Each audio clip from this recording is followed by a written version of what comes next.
As-tu déjà ressenti que peu importe ce que tu fais, c'est jamais assez?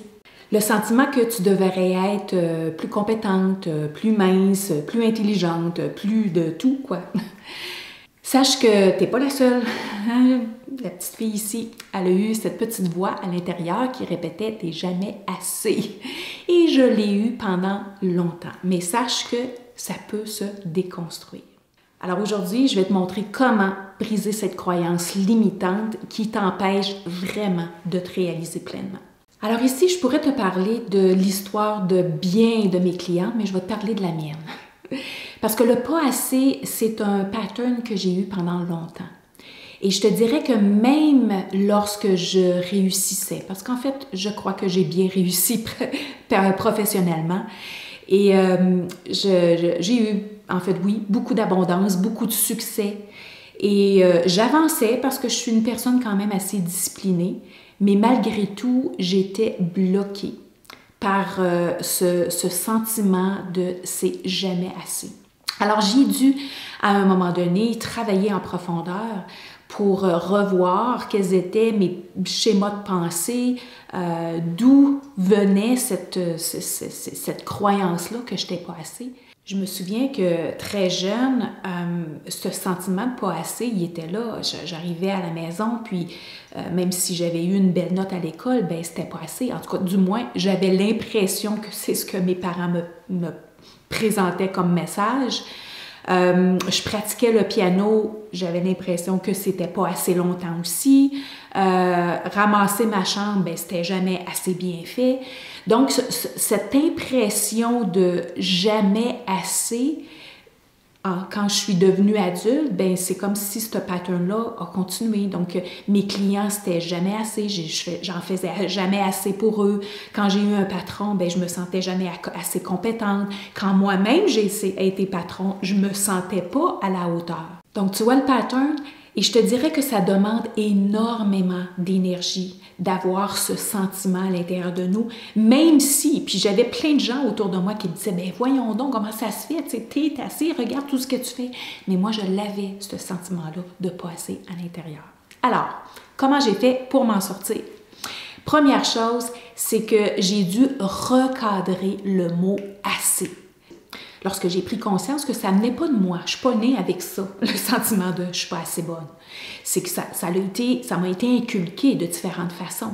Alors, je me suis posé la question, ça vient de qui? Ça vient de où? Okay? Qui, ce n'est pas nécessairement important, mais ça vient de où?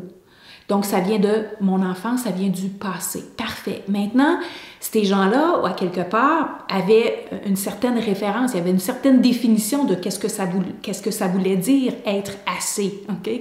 Que c'était suffisant ce que je faisais. Mais moi, si j'avais à redéfinir qu'est-ce que ça veut dire assez, qu'est-ce que ça veut dire pour moi? Et ça m'amène à deuxième élément, c'est qu'on a besoin d'avoir des références. Donc, première chose, on prend conscience que ça ne vient pas de nous, ça vient de notre passé, je redéfinis, mais c'est quoi mes références? C'est quoi des références tangibles qui vont faire en sorte sur chacune des tâches que je fais, ou chacune des choses que je fais, ou chacune des façons d'être, des façons que je veux être, c'est quoi mes références? Donc, par exemple, supposons que je fais une vidéo. Okay? Et que mon avant-moi me disait que je n'étais pas assez énergétique, que je n'étais pas assez bonne, je n'étais pas assez compétente, je me comparais aux autres, puis c'était pas à la hauteur. Okay? Alors plutôt que je vais me donner 3 éléments de référence. Donc au moment où est-ce que je regarde ma vidéo, est-ce que donc mes 3 éléments, par exemple, est-ce que je bafouille moins de deux fois? Oui, ok, je continue. Est-ce que mon message est clair? Oui, parfait. Okay, je continue à faire le montage. Est-ce que j'ai mentionné les éléments que je voulais? Donc, les éléments clés que je voulais, est-ce qu'ils sont à l'intérieur de ma vidéo? Oui, parfait, je passe au suivant. Alors, tu comprends le principe? Sans ces éléments de référence, ben, je pourrais regarder ma vidéo 10 fois et avoir la perspective que ben, c'est pas assez, c'est pas assez, c'est pas assez, mais sans de référence tangible. Alors, à ce moment-là, pour le cerveau, c'est comme lorsqu'on est en train de chercher quelque chose sur Google, puis on n'est pas capable de trouver la bonne façon de le dire, bien, Google, il cherche, puis il cherche, puis il cherche. Et ça m'amène au 3e élément, c'est qu'on doit changer notre dialogue intérieur. Donc, qu'est-ce qu'on a entendu ou qu'on s'est dit pendant des années? Je ne suis pas assez. 3 petits points. On veut le remplacer par, entre autres, je suis toujours en évolution. Je suis en évolution. Alors, c'est comme ça pour moi que je fais du mieux de mes capacités. Ça n'est une autre phrase clé. Et c'est ce que je me dis. Je fais du mieux de mes capacités constamment et j'évolue constamment. Et l'autre élément, c'est que j'ai de la valeur, peu importe mes résultats. Parce que notre valeur, elle repose sur qui on est. Alors, plus qu'on sait, qu'on reconnaît qui nous sommes réellement, qui est Nancy, quelles sont mes valeurs, qu'est-ce qui est important pour moi, puis qu'est-ce que je veux transmettre à mon environnement, c'est ça qui est important. Alors, 3 points à retenir. Première chose, la croyance « je ne suis pas assez », c'est un conditionnement et non une vérité absolue.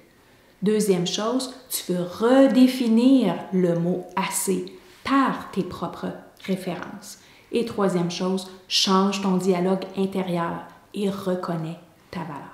Si tu as aimé cette vidéo, clique sur j'aime, abonne-toi si ce n'est pas déjà fait parce que je sors une capsule comme ça à toutes les semaines. Et si tu veux aller encore plus loin dans ton cheminement, je t'offre mon livre gratuitement, Briser la chaîne, celle qui vous empêche de vous réaliser. Tu vas y découvrir des stratégies. Après chaque chapitre, je te donne une stratégie que tu peux réellement appliquer tangiblement et voir des changements bénéfiques. Et rappelle-toi de ceci, tu es déjà assez. Il est temps de le voir et il est temps de le vivre pleinement. À bientôt!